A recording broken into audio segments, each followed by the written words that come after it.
여러분, 올해는 코로나19라는 재난을 만났지만은 그 감염병을 매개로 하여서 하나님께서 악한 사이비 이단, 그 중에서도 한국교회의 가장 큰 걸림돌과 도전이 되었던 신천지를 크게 경책하시고 심판하시고 또 예방케 하신 그러한 은혜를 주신 역사적인 한 해였다라고 할 수 있겠습니다. 신천지는 그 본질이 거짓말에 있죠.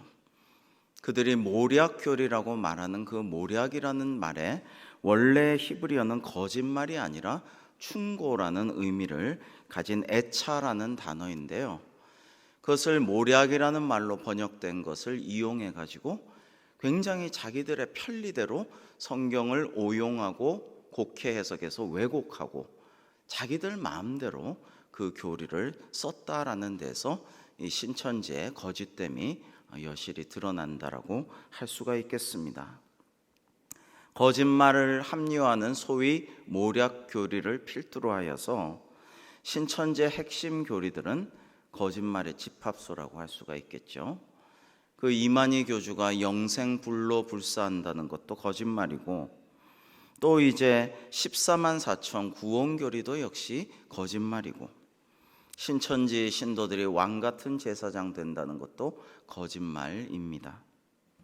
참으로 감사하게도 이번 사태를 통해서 신천지가 심판을 받았고, 하나님께서 이만희 교주도 구속하게 하시고, 가장 중요한 것은 더 이상 소중한 우리의 젊은이들이 이 악하고 거짓된 신천지에 빠지지 않도록 그렇게 예방하셨다는 게 가장 감사한 일입니다. 그전에는 요 수년간 정말 어찌해야 되나, 너무나도 많은 신천지의 우리 젊은이들이 미혹돼 가지고 거기 들어가는 것을 정말 어찌해야 되나 이런 마음이 들었었습니다. 신천지는 사실 연세가 많거나 가난하거나 그들이 이용 가치가 없어 보이면은 포교하지도 않아요. 젊고 똑똑하고 예쁘고 이런 젊은이들에게 접근해 가지고 적극적으로 포교해서 그들을 자기들의 노예로 삼았기 때문입니다. 오늘 본문 말씀에 따르면 성도가 복음의 진리를 지키는 길은 이러합니다. 첫 번째로 성도는 영적 분별력을 잘 갖추어야 하고요, 부끄러움 없는 일꾼이 되어야 합니다. 오늘 본문의 말씀 15절을 우리 같이 한번 읽어보실까요? 시작. 너는 진리의 말씀을 옳게 분별하며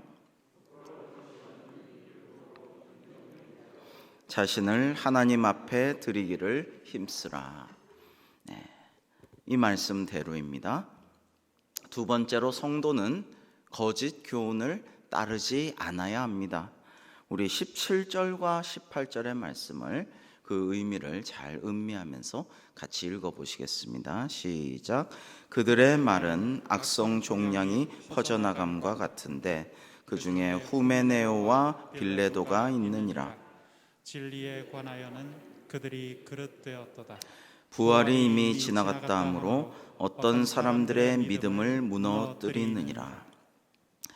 여러분, 이단은 이미 신약시대 때부터 성경에도 나옵니다.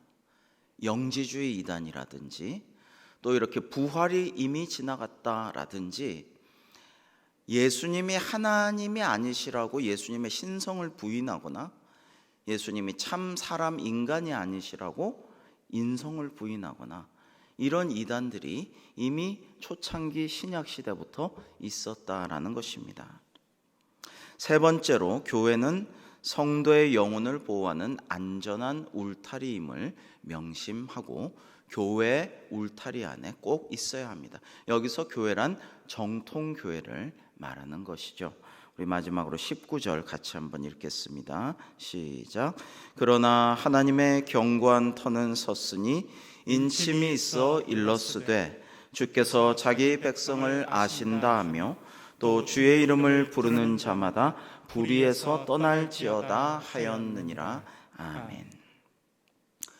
여러분, 한국전쟁의 영웅, 저 인천 상륙작전의 주인공 더글라스 맥아더 장군이 참 뛰어난 분이죠. 웨스터민스터 미국 육사를 수석 입학해서 수석 졸업했을 뿐만 아니라 권총의 명사수였고, 그리고 전쟁 때는 보통 장군들은 뒤에 있는데 앞장서서 진군하여 싸웠다고 해요. 앞에서.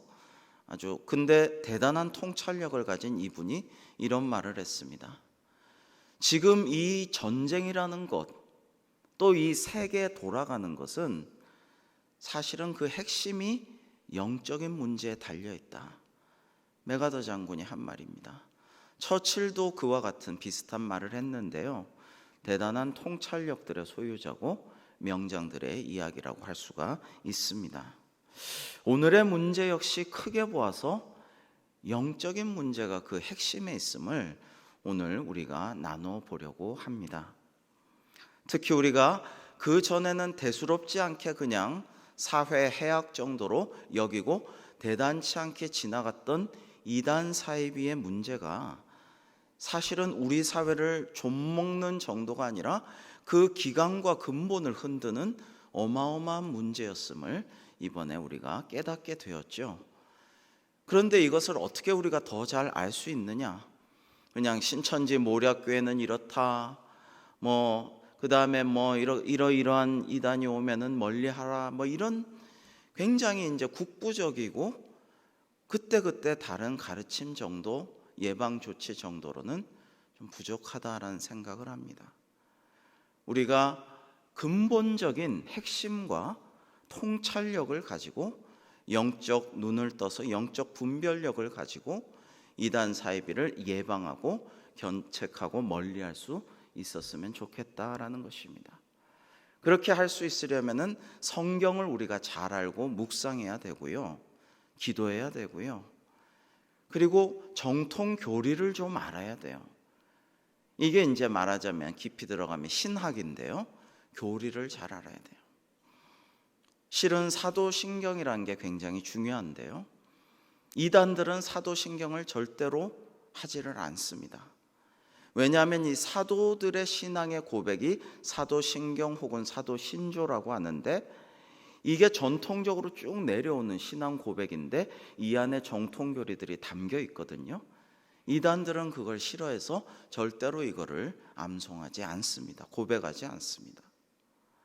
또 하나 말씀드리고 싶은 것은 역사의식을 가져야 돼요. 역사적으로 이단이 어떻게 흘러왔는가를 좀 알고 거기에 대한 안목이 뜨이면 현재를 진단할 수 있고요. 여러분, 역사는 현재의 거울이 되죠. 그 다음에 미래를 밝혀주는 등불도 됩니다. 그래서 역사를 알고 역사의식을 좀 갖게 되면 그 역사적인 안목을 통해서 우리가 많은 것을 통찰할 수가 있게 됩니다. 여러분, 그래서 오늘은 정말 이러한 관점에서 좀 이단 사이비를 역사적인 관점에서 바라보는 시간을 갖고자 합니다. 질병에서 제일, 건강을 위해서 제일 중요한 것은 뭐니 해도 예방이고, 예방이나 병의 치료를 위해서 제일 중요한 것은 진단이라고 할 수 있죠. 진단. 이 진단을 잘하면은 이제 잘 이 병에 대해서 풀어나가고 치유와 회복이 일어나게 됩니다. 요즘에 암이라든지 여러 가지 어려운 병도 조기에 발견하고 진단을 잘하고 좋은 약을 잘 쓰면 대부분 회복이 되죠. 근데 오진을 해버리면 이건 노답이죠. 오진을 해버리면 이게 꼬이고 점점 나빠지고 이렇게 되는 것입니다. 그래서 그것을 하기 위해서는 우리가 역사적인 안목이 또한 필요하다라는 것입니다. 그래서 오늘 말씀의 첫 번째로 역사적으로 본 이단 사이비에 대해서 좀 말씀을 드리고자 합니다. 여러분, 이단 사이비란 말은, 이단은요 어떤 의미냐면 정통과 다른 것을 이단이라고 합니다.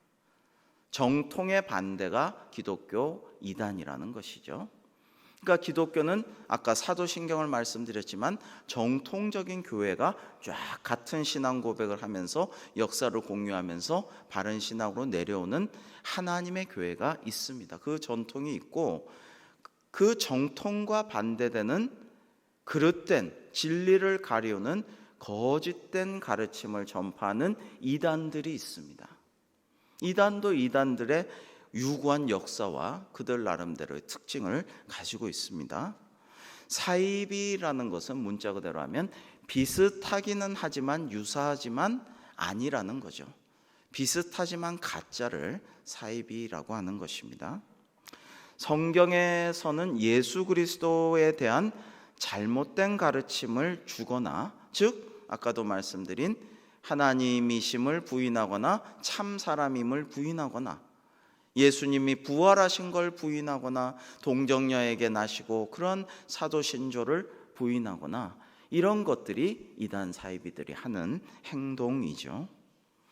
혹은 주님의 몸된 교회를 분열시키려는 그런 개인이나 단체를 이단 사이비라고 합니다. 히라버 하이레시스라는 단어가 이단인데요, 그러한 의미를 갖고 있습니다. 그래서 최초의 이단은 이미 신약 성서에도 나오고요, 대표적인 신약 성서의 이단이 영지주의입니다.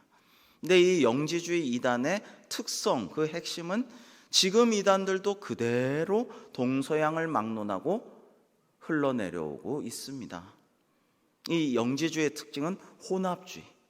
수많은 종교와 종파와 여러 가지 사설, 철학, 미신, 우상숭배 이런 것들을 마구 합쳐가지고 좋은 것들을 자기들 것으로 하는 혼합주의.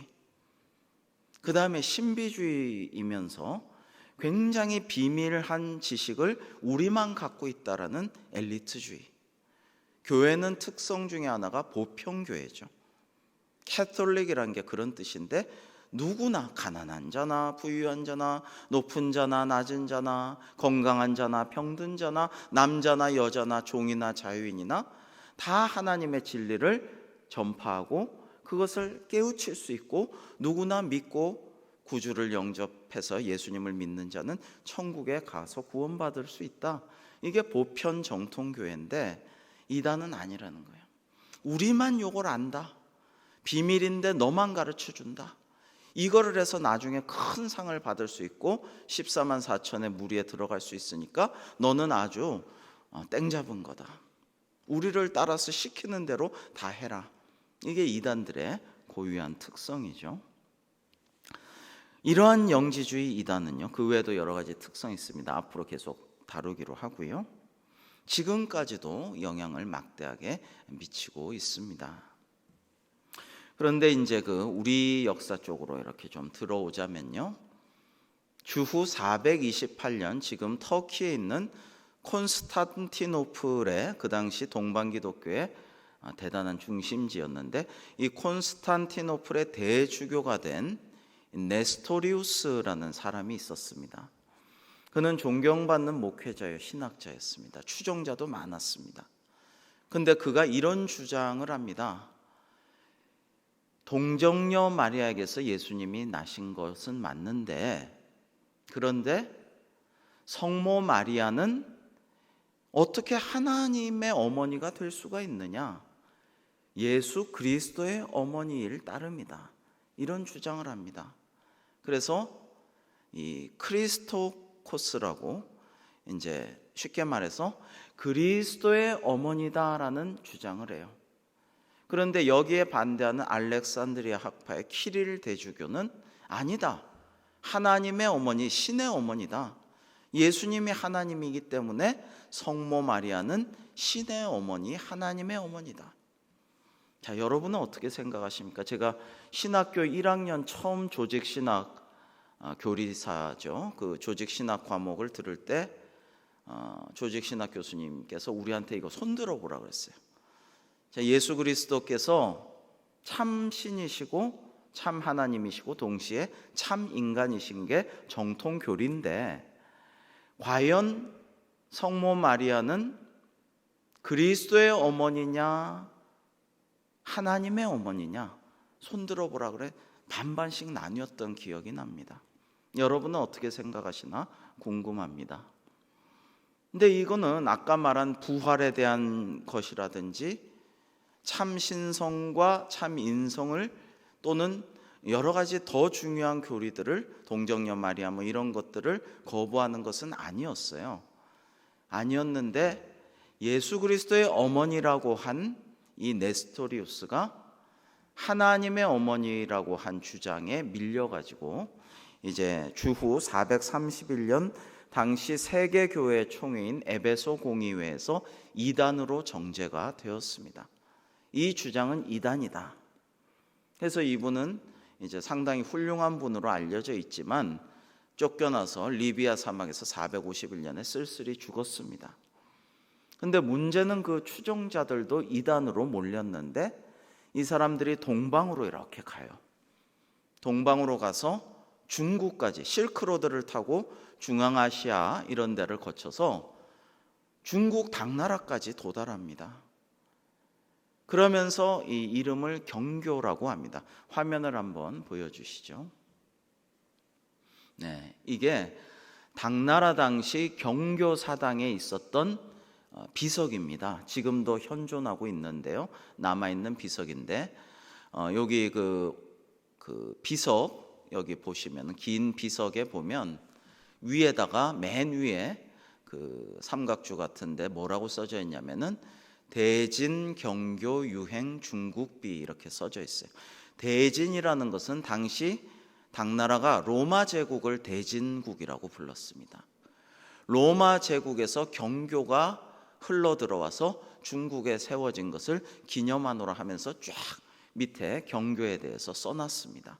즉 기독교가 당나라 때 이미 들어와서요 상당히 번성하게 됩니다.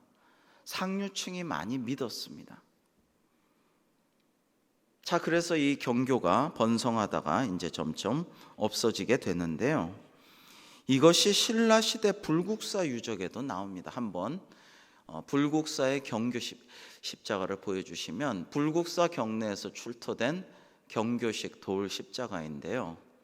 이런 것이 나오는데 이 경교도 이제 이단 종교들은 아까 영지주의 그런 전통에 따라서 점점 여러 가지가 막 섞입니다.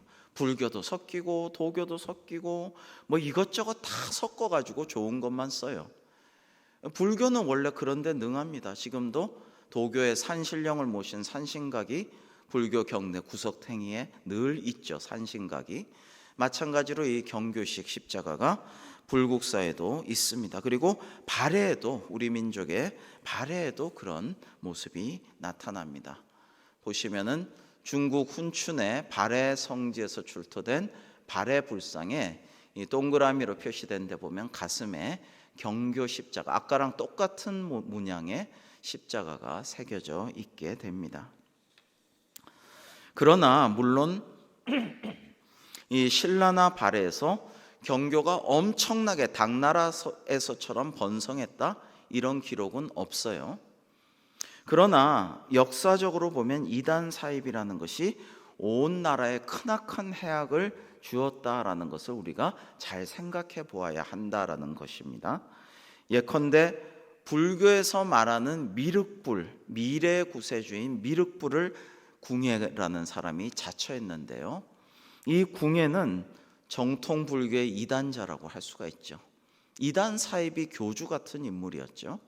그래서 우리가 태조왕건 같은 데서 보셨겠지만 저희 가운데 있는 궁예란 인물은 삭발을 하고 승려복을 입고 염주를 걸고 스스로 나는 미륵불이다, 미래부처다라고 하면서 대중을 현혹해서 나라까지도 세우죠. 고려 말기에도 요승 신돈이 나타납니다. 그래서 이제 공민왕을 속여가지고 이상한 짓을 하고 아주 불교의 이단자로서 사이비 교주로서의 노릇을 톡톡히 하게 됩니다. 여러분, 그 유명한 기독교의 성인으로서 성 어거스틴, 성 아우구스티누스가 있습니다. 그 어머니 모니카가 자식 때문에 엄청 기도를 많이 했죠. 한 번은 너무 울면서 포기할까 했는데 당시 유명한 암브로시우스 주교라는 목사님이 눈물로 기도한 어머니의 자식은 결코 실패하는 법이 없습니다라고 위로하면서 함께 기도해 주어서 힘을 내서 계속 기도해서 결국에는 이 유부녀랑 그러고 사생아를 낳고 속 썩이던 아들이 대성인이 되죠. 근데 이 아우구스티누스가 독실한 기독교 신자였고 많이 기도했던 어머니 모니카의 마음을 가장 아프게 했던 것은 이 사람이 이단에 빠졌기 때문이에요. 근데 이 어거스틴이 빠졌던 이단이 마니교입니다. 마니교라고 합니다. 이 마니교는 이 페르시아에 살던 마니라는 사람이 창시한 종교인데요. 역시 영지주의 이단의 전통을 받아서 당시 페르시아의 주된 종교였던 이 조로아스타교, 이 이원론이 극심한 성과 악이 굉장히 대립하는 천사와 악마, 신과 악마의 대결, 이거를 굉장히 강조하는 조로아스터교와 그 다음에 불교, 그 다음에 여러 가지 민간 신앙, 그리스 영지주의 철학, 유대교 교리 이런 거를 막 짬뽕을 시켜가지고 자기가 교리를 만듭니다. 이 사람은 예수를 하나님의 아들이다, 참 예언자다라고 인정해요. 그러니까 이단이죠. 기독교 이단이에요. 모세나 그 많은 선지자들을 다 인정을 합니다. 여러분 이걸 생각하면 마호멧하고 비슷하죠. 사실 여러분 이슬람교의 마호멧도 사실 종교학을 제가 배우고 비교 종교학이나 세계 종교사를 하면은 상식적으로도 이슬람교는 타종교로 분류하지 이단 사입이라고는 하지 않죠. 그러나 사실 솔직하게 말씀을 드리자면 마호멧은 이단 사입이 교주라고 할 수 있어요. 유대교 기독교의 이단 종파라고 할 수가 있어요. 사입이에요. 그가 하는 말들, 언행들, 그의 정기들, 코란 이런 걸 보면요, 엄청 전쟁과 노략과 약탈을 좋아하고 그 다음에 여자들을 엄청 좋아하고 그때그때 그의 말이 틀립니다. 핑계는 알라의 계시라는 것입니다. 오늘 알라가 이렇게 말했다 하면은 그런 거예요. 내일 알라가 마음을 바꾸셔서 이렇게 말했다 하면 또 바뀝니다. 그리고 엄청난 권위주의와 여성에 대한 차별, 이런 것들이 심각합니다. 지금 이슬람이, 정통 이슬람 근본주의자들은 여성에 대한 그 권익이 절대로 신장되지 못하고 있는 이유가 바로 코란 때문이죠. 그 예전에 아프가니스탄의 여성들은 얼마나 고통을 받았습니까? 학교도 보내지 않아요. 공부 좀 하려고 하면, 또 뭐 운전을 하려고 하면, 또 무슨 사교 모임을 가려고 하면 그냥 대중들이 보는 앞에서 쇠채찍으로 때리고 짓밟고 테러를 일삼습니다. 그래도 됩니다. 왜? 코란에 그래도 된다고 돼 있으니까. 그 다음에 코란에 보면은 이제 마음에 안 들면 남편이 여성에게 너 나가 세 마디만 하면 어떠한 이혼 소송 재판 이런 거 필요 없이 내쫓기게 됩니다. 그게 코란의 실상이에요. 심각한 문제를 갖고 있죠. 그래서 사실은 보면 이단 사입이, 오늘날 이단 사입이 교주들이 하는 것의 원조의 모습을 충분히 느낄 수가 있어요.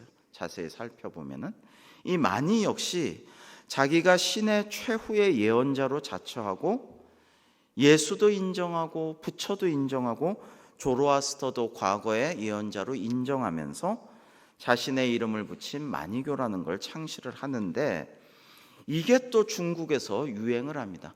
경교와 마니교가 짬뽕이 돼서 중국에서 또다시 유행을 해요.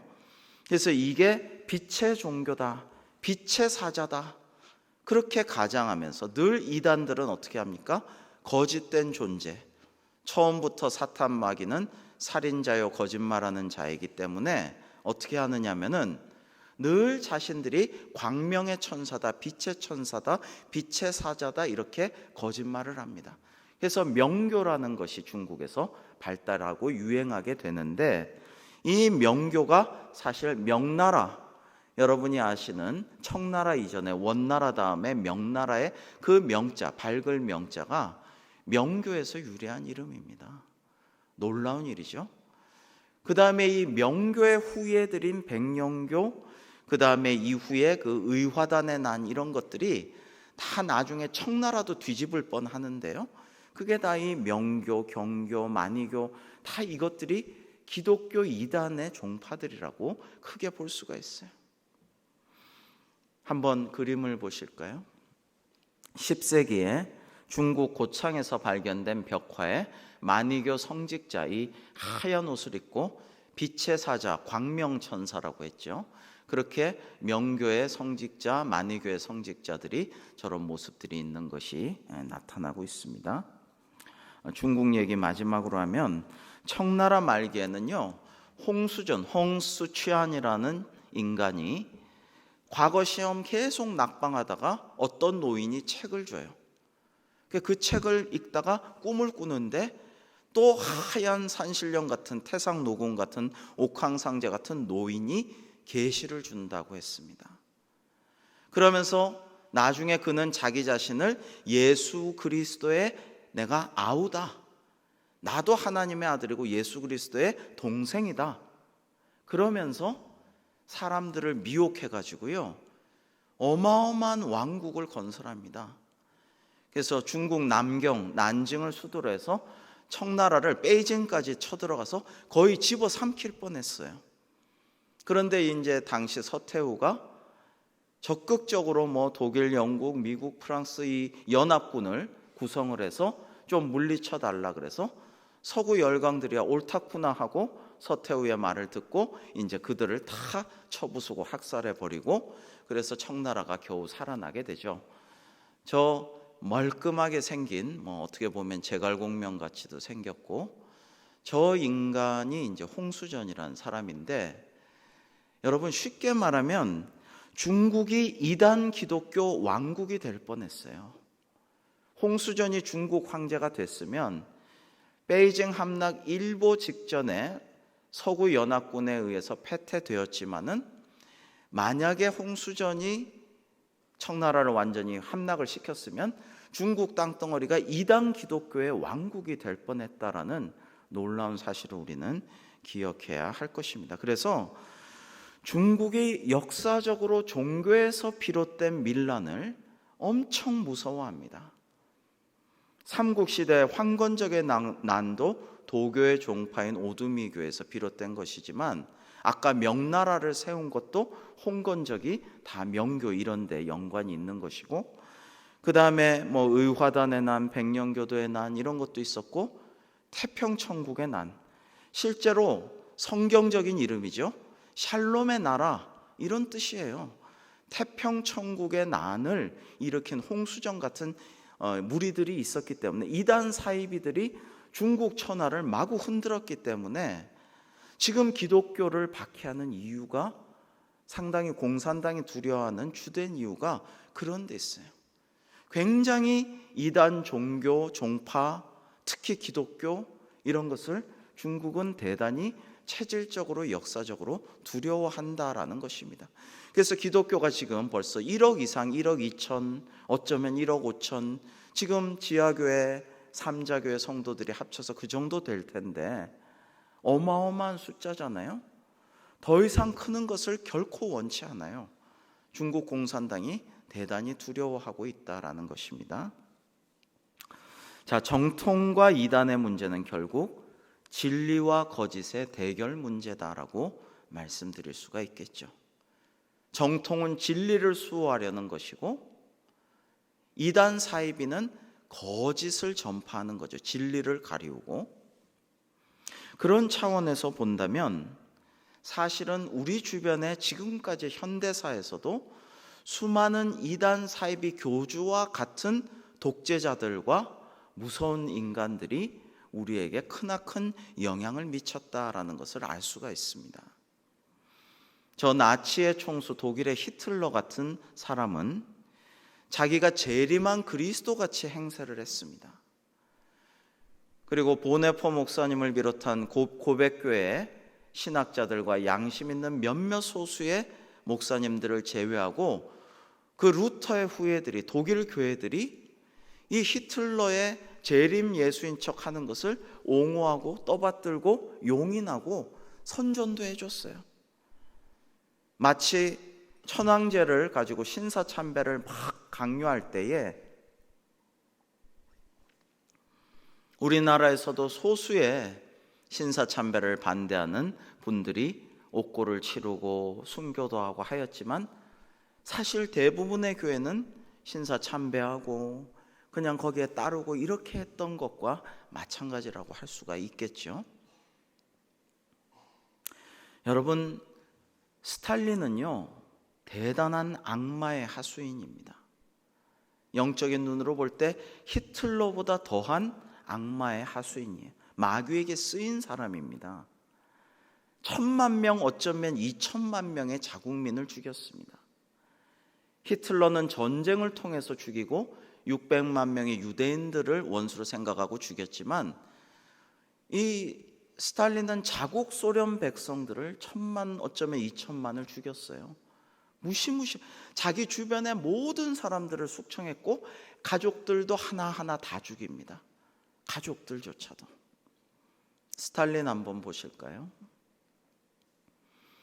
그런데 이 스탈린은요 사실은 겉으로 보기에는 한편 카리스마 있게 보이고 한편으로는 온화한 이웃집 아저씨처럼 온순하고 착하고 순하게 인자하게 그런 할아버지처럼 보입니다.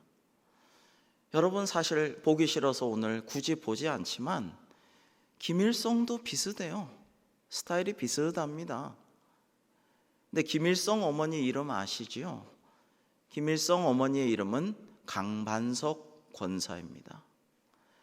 강반석, 반석이란 이름은 한자가 베드로 할 때 그 반석입니다. 외가가 다 신실한 집안이에요. 아버지는 김형직 장로입니다. 이 외가와 친가 모두, 외할아버지도 장로님이고 목사 집안이에요. 양가에서 목사 장로들이 배출된 집안이에요. 그래서 그 가족들이 다니던 칠골교회는 지금도 100여 명이 늘 예배하는 교회로 북한에 남아 있습니다.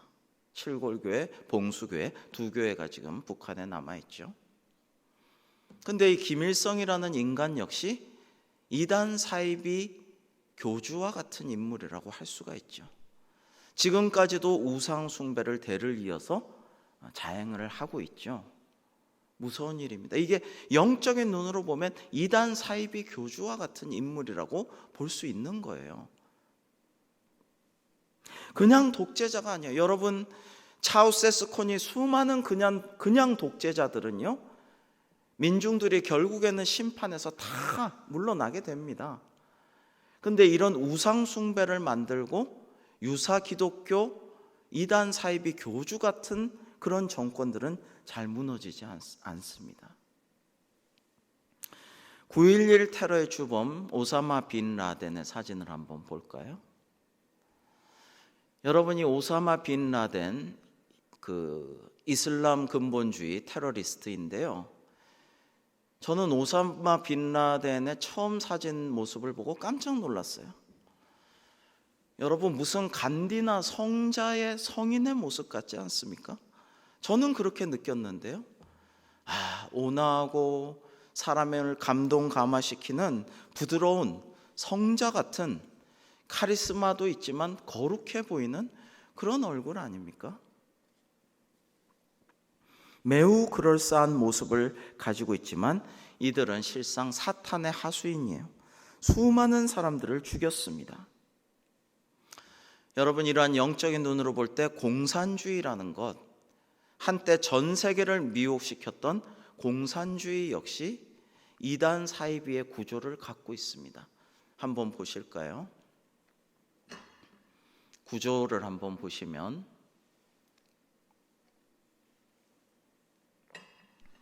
준비가 안 됐나요? 자, 그 기독교와 공산주의 매칭을 하고요. 하나님과 변증법적 유물론이라는 그런 자신들의 교리를 비슷하게 매칭하고요. 메시아는 마르크스, 선민은 이 프롤레타리아 노동자, 교회는 공산당, 재림은 혁명, 지옥은 자본가들의 형벌, 천년왕국은 공산주의가 완벽하게 도래한 세상, 이런 식의 도식으로 그들의 교리를 만들어 갔다라고 할 수가 있습니다. 여러분, 우리나라 이단의 계보로 이제 좀 넘어가서 말씀을 드리면, 한국 이단의 계보도를 한번 보시면요, 네, 이게 자잘해서 잘 안 보일 것 같아요. 더 크게 하기도 좀 그렇고, 네, 여기 보시면은 그 이단의 계보가 쫙 나와요. 그래서 이거를 우리가 좀 이제 필요하신 분은 제가 우리 이동현 목사님께 드렸으니까, 필요하신 분은 여러분이 요청하시면은 좀 자세히 보실 수가 있는데, 이단이 이렇게 흘러왔구나라는 것을 알 수가 있어요. 이렇게 흘러내려와서 한쪽으로는 전도관의 박대선파에서 이렇게 쭉 내려오고, 다른 쪽으로는 문선명의 통일교파에서 지금의 JMS 정명석 이런 파가 내려오고, 독립적인 사이비 이단으로서는 또 이장님파, 유병헌파, 박옥수파, 또 하나님의 교회 안산홍파, 이런 존재들이 있구나라는 것을 알 수가 있고요. 그 다음에 이단 사이비가 어떤 역사적으로 판결을 받았고, 우리 대한예수교 장로회가 어떻게 거기에 대해서 결의하고 대응하였는가도 제가 알려드릴 수가 있으니까요, 필요하신 분은, 정말 이단에 대해서 궁금했다 하는 분은 이 자료들을 보시면 여러분들이 일목요연하게 자세하게 알 수가 있으실 것입니다. 여러분, 그런데 이러한 이단들이 정말 우리나라를 좌지우지를 많이 했다라는 것을 우리가 새삼 깨닫게 됩니다. 예를 들어서 한 명만 예를 들자면 최태민 이단 교주, 사이비 교주를 우리가 기억할 수 있죠. 이 사람은 전과가 총 56범입니다. 이름은 7번 개명했습니다. 그런데 성범죄 전과 12건까지 수많은 범죄를 저지른 이 사람이 원래는 승려였어요. 중이었다는 거죠. 근데 목사를 자칭했어요. 목사님으로 불리다가, 너무 안타까운 게 최태민 목사 그렇게 알고 있는 사람도 많아요. 유병헌도 그렇고 수많은 사람들이 요즘도 이단들이 나타나면은 무슨 목사 언론에서 그렇게 말하는데 참 괴롭습니다만은, 그러다가 이제 교주가 되죠. 그러니까 종교 혼합주의의 한국적인 전형을 보여줍니다. 이 사람의 부친은 독립운동가였지만 이 사람은 독립운동가를 잡으러 다니는 일제의 앞잡이 순사로 활동하여서 많은 공을 세우다가 이제 사이비 종교 행각을 벌이게 됩니다. 서울과 대전 일대에서 난치병을 치료하는 자기가 대단한 능력이 있다라고 교주 행세를 하다가 이제 1975년부터 박정희 전 대통령의 영예와 강력한 인연을 맺게 됩니다. 그래가지고 대기업에게 그 후광으로 엄청난 돈을 뜯고 그 딸 최순실에게까지 이르기까지 40년에 걸쳐서 수천억에 달하는 재산을 축적을 하게 되죠. 그래서 한국의 라스푸친이라고 불리게 되는 이러한 인간들이 이제 우리나라를 1970년대부터 2010년대까지 어마어마하게 악영향을 미치고 백성들에게 수많은 폐해를 끼칩니다. 근데 이러한 사람들을 보면요, 권력에 강력하게 유착한다는 거예요. 이단의 특징입니다. 이단들은 권력에게 강력하게 유착해서 그 권력의 비호를 받으면서 수많은 부와 권세를 갖게 됩니다. 여러분, 원래 기독교는, 우리 개신교는 신앙의 자유를 찾아서 신대륙으로 간 우리 필그림 파더스, 그 순례자들의 전통을 이어서 정교 분리의 원칙을 중요시합니다. 정치와 교회는 서로 상관하지 않도록 노력한다라는 것입니다. 그러니까 미국의 특징이고, 오늘날 우리 개신교가 주를 이루는 한국에서도 그것을 잘 지켜나가려고 애를 써왔습니다. 종교는 정치에 너무 관여하지 않고 정치도 종교에게 간섭하지 않는 것이 중요하다라는 것이죠. 그게 정통 기독교, 정통 개신교의 하나의 전통입니다. 가톨릭은 그렇지 않죠. 가톨릭은 굉장히 정권과 함께 이렇게 같이 가려고 하죠. 그래서 일제시대 때 천황 숭배를 하고 신사 참배를 할 때도 가톨릭은 어떻게 했냐면 그거 국민 의례다, 그냥 따라라 이러고, 안중근 의사가 그런 의거를 했을 때도 안중근 의사의 가문은 대단한 신실한 집안이거든요. 훌륭한 천주교 집안인데 토마스죠. 세례명이 토마스인데 이 도마 안중근에게 세례를 주었던 프랑스 신부가 찾아가서 야단치고 왜 그랬느냐고 회개하라 그러고 교적에서 파버리죠. 그런 민망한 일이 일어나지만 우리 개신교의 원칙은 정교 분리라는 거예요. 정치와 종교는 분리되는 것이 우리 개신교의 정통교회의 원리입니다. 그런데 이 이단들은 죽자사자 정교 유착을 추구한다라는 것이 특징입니다. 여러분, 실로 무서운 일인데요, 1991년에는 통일교회 문선명 교주가 당당히 방북을 합니다. 여러분, 북한에 방북해서 김일성 주석과 단독 회담을 하죠. 그 부인 한 씨도 같이 갔죠. 그래서 이 부부가 가가지고 엄청난 약속을 했겠죠. 투자하고 뭐 수많은 그 재력을 갖고 있으니까. 그래서 이제 북한을 거의 석권하려고 했겠죠. 돈에 궁한 북한은 뭐 그래라고 하고 굉장히 기뻐했던 상황에 얼마 안 가서 1994년 여름에 김일성이 사망하게 되죠. 하나님의 은혜로 통일교가 더 세력을 뻗치는 일이 없게끔 하나님께서 막으시고 심판하셨지만은, 생각해보면 얼마나 무서운 일입니까? 우리가 선교하지 못하고 지금 북한 주민들을 방치하고 있는 이 상황에 벌써 문선명이 가가지고 그러고 있었다라는 것이죠. 대단히 무서운 일입니다. 또한 이러한 정교 유착의 특징이고요, 한국 이단, 전 세계가 그렇지만 한국 이단의 역시 공통된 특징은 두 번째로는 물질적인 부를 탐욕스럽게 추구한다라는 것입니다.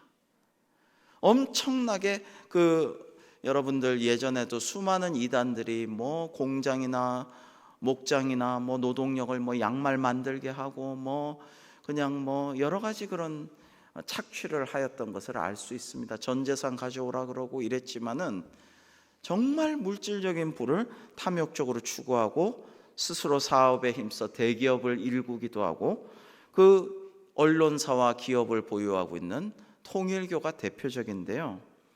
올해도 마찬가지예요. 올해 10월호 기사를 현대종교 그 이단 사이비의 그 칼에 맞아서 결국에는 수많은 테러를 당한 끝에 돌아가시고만 고 탕명환 목사님이 소장으로 계시던 현대종교, 그 뒤를 이은 그 아들의 그 현대종교 2020년 10월호 기사를 보면 JMS 정명석 동향 중에서 월명동 약수 판매 기사가 나와요. 그러니까 그 JMS가 마시던 그 동네 월명동 약수가 용하더라, 좋더라, 신령하더라 이렇게 선전하다가 이제는 JMS가 성범죄로 10년 살고 이제 전자발찌 차고 풀려났잖아요. 그러니까 돈이 궁했나 보죠. 이 약수를 판다는 거예요. 신령한 만병통치약이 이제는 함부로 못 건드리게 하고 그걸 파는 거예요. 약으로. 그러한 허무맹랑한 짓을 지금 하고 있다라는 것입니다. 세월호와 연관되었던 구원파 유병원 교주, 신천지 이만희 교주, 그리고 정광훈에 이르기까지 하나님께서는 그런 인간들에 대해서, 그런 이단 사이비에 속한 사람들에 대해서 하나님의 사람들, 예언자들을 통해서 굉장히 많이 사람들에게 경고하고 알려왔어요.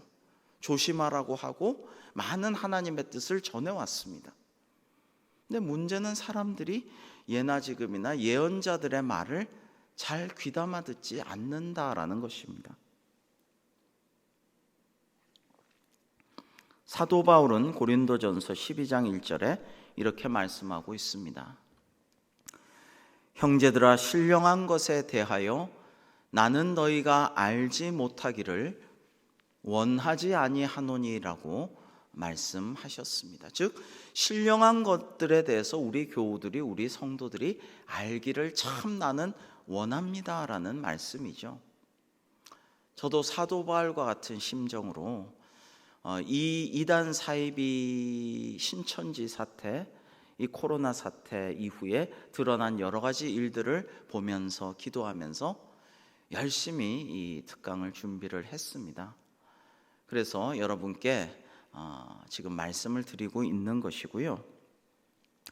핵심은 결국 진리냐 거짓이냐의 문제인데, 광명의 천사가 타락한 사탄 루시퍼는 처음부터 거짓말하는 자요, 살인한 자요, 최초의 인류, 태초부터 아담과 하와를 미혹해서 원죄를 짓게 한 뱀, 그런 존재이기 때문에 우리에게 자꾸만 미혹하고 유혹하고 거짓으로 속입니다. 그래서 여러분, 이러한 이단에 대한 역사를 좀 알고 우리가 공부하고 성경과 교리, 신학, 역사적인 안목을 키워나갈 필요가 있습니다. 굉장히 중요하다라는 생각을 새삼 하게 되는 것입니다. 여러분, 신비주의라는 게 있습니다. 이 미스티시즘이라는 것은 모든 종교에 다 있는 것인데요, 이 신비주의라는 게 우리 기독교에서도 있지만 하나님 중심의 신비주의가 있어요. 하나님께 모든 것을, 주님의 기도처럼, 겟세마네의 기도처럼 내 뜻대로 마시고 하나님 뜻대로 하옵소서 하고 모든 것을 내어드리기를 원하는 하나님 중심의 거룩한 신비주의가 있습니다. 그런데 반면에 인간적인 수행을 위주로 하는 신비주의도 기독교 내 이단 종파 사이비 가운데에도 있습니다. 그것은 이상한 마술책이나 주문이나 요원을 일삼기도 하고, 그리고 자기의 노력으로 자기의 수행과 고행과 신비적인 방법으로 자기가 신이 되려고, 하나님이 되려고 하는 그런 신비주의도 있습니다. 분명히 그런 전통이 내려오고 있어요. 유대교에도 있습니다. 카발라라고 하는 신비주의 전통이 있어요. 비슷합니다. 이들은 신비주의와 혼합주의가 결합되면서 영적인 간음, 우상숭배, 혼합주의, 종교 종합, 그리고 육체적인 간음도 일삼습니다. 그래서 이단의 또 다른 특징 중에 하나는 신비주의고 혼합주의인 동시에 성적인 타락이에요. 이단 교주, 사이비 교주들은 성적인 타락이 크나큰 문제가 늘 되곤 합니다. 왜? 그들은 그렇게 가게 돼 있어요. 코스가 그래요. 자기에게 몸을 바치고 순결을 바치고 성적인 봉사를 해야, 그래야 참 신도다, 그렇지 않으면 구원받지 못하고 상이 없다, 이런 식으로 나아가게 돼 있다라는 것입니다. 여러분, 우리는 이러한 이단 사이비들의 특징을 성경을 통해서, 바른 신학과 정통 교리를 통해서, 또 역사적인 안목을 통해서 잘 깨닫고 분별할 수 있도록 기도하고 노력해야 할 것입니다. 여러분, 오늘날 현대 세계에서 이 말씀만 하고 마치고요, 제가 다음번에는 두 번째 강의로, 이 강으로 나눠서 하려고 하는데, 오늘은 역사적으로 본 이단 사이비에 대해서 살펴봤고, 다음 시간엔 그러면 이러한 이단 사이비를 바라보면서 한국교회의 오늘의 현실은 어떠하며 거기에 대해서 어떻게 대응하며 앞으로 나아가야 할 방향이 무엇인가, 그것을 다음 주에 말씀드리고자 하는데요, 셰익스피어를 능가하는 소설가가 우리 시대에 있다고 해요. 제가 깜짝 놀랐는데, 이 연금술사라는 책을 대표작으로 하는 브라질의 파울루 코엘류라는 작가가 있는데요, 무려 1억 권 이상의 책을, 벌써 훨씬 1억 권이 넘는 책을 판 베스트셀러 작가입니다. 셰익스피어를 능가하는 영향력을 갖고 있다라고 합니다. 근데 이 작가가 원래 독실한 기독교 집안에 태어났는데요, 부모님이 너무나 독실한 그런 교인이었는데 이 작가가 온갖 신비주의, 아까 말한 영지주의적인 이단, 심지어 악마주의, 악마를 불러내고 영혼을 불러내고 뭐 이런 것도 하고 락 그룹에서 뭐 가사도 쓰고 많은 또 성적인 그런 타락도 하고 이러다가 이제 그 산티아고 순례길, 그러니까 유명한 스페인의 그 성 마르코가 마가복음의 저자가 순례한 그 길을 따라가다가 이제 연금술사 또 순례자 뭐 이런 책을 쓰게 됩니다. 근데 이 유명한 대사에서는 자네가 무언가를 간절히 원할 때 온 우주는 자네의 소망이 실현되도록 도와준다네라는 말을 합니다. 이게 전 세계에서 가장 많이 팔린 연금술사라는 책의 가장 유명한 대사인데요. 저는 이 책의 이 대사를 읽으면서 누가 생각나냐면 최순실이 생각났어요. 그 아버지 최태민도 생각이 났어요. 그 말들하고 비슷하지 않습니까? 요즘 현대인들과 젊은이들은요, 영적인 것에 굉장히 경도되고 예민합니다. 여러분, 제가 드라마를 안 보지만 요즘 히트된 드라마들 다 영적인 얘기들 아닙니까? 마술적이고 뭐 호텔 델루나라든지 뭐 도깨비라든지 뭐 전부 다 그런 얘기들이에요.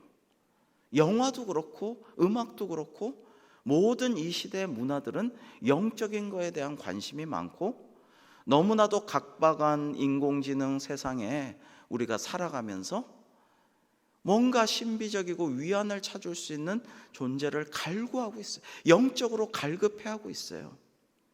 그러나 바른 성경 묵상과 성경 공부와 기도와 정통교리와 정통교회에 대해서는 자꾸만 떠나가고 있고 관심을 갖지 않고 있고 심지어 적대시하고 있는 상황이 되었습니다. 여기에 핵심적인 것이 이단 사이비의 영향이라는 것을 우리가 알아야 된다라는 것입니다. 오늘은 여기까지 우리가 나누고, 다음 시간에 그러면 한국교회는 여기에 대해서 어떠한 현실을 지금 가지고 있으며 어떻게 대응하고 나아가야 할까, 그것을 나눠보는 시간을 갖고자 합니다. 잠깐 기도하시겠습니다.